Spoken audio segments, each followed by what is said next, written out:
Mini blog নিয়ে চলে এলাম। দেখো আজকে বর্ণমন্ত্রা এসছে আর এখানে বাইরে আমরা দাঁড়িয়েছিলাম, কি মজা। পুচকু একটু দেখে কেমন হচ্ছিল, পরে খুব মজা পাই, যেহেতু একা একা থাকে তো। আর আসার সাথে সাথে আমি একটু লেবুর শরবত করে দিয়েছিলাম, এত গরম। আর সেই সকালবেলা বেরিয়েছে, খুব কষ্ট হয়েছে দিদিভাইদের।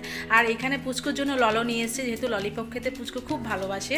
আর ঠান্ডা ফুটিও নিয়ে এসেছিল, যাই হোক টুকটাক জিনিস। আর দেখো আসার সাথে সাথে না আমি একটু খেতে দিয়ে দিয়েছিলাম, আমিও খাইনি, দিদিভাইদের জন্য ওয়েট করেছিলাম। আর পুচকু খুব মজা পেয়েছে। আর একটু কাতলা মাছ করেছিলাম, মিষ্টি যেহেতু কাতলা মাছ ভালো খায়। আর এখানে দিদিভাই দাঁত দেখাচ্ছিল, দাঁতে পোকা না খুব কষ্ট, আমারও মানে কদিন ধরে যা ভুগছি কি বলবো। আর একটু সিঙ্গারা আনিয়েছি দেখো। যাই হোক বিকেলের আড্ডাটা আমাদের একদম জমজমাট হয়ে গেছে। লিকার চা করেছি, যেহেতু দিদিভাই লিকার চা ভালোবাসে তাই।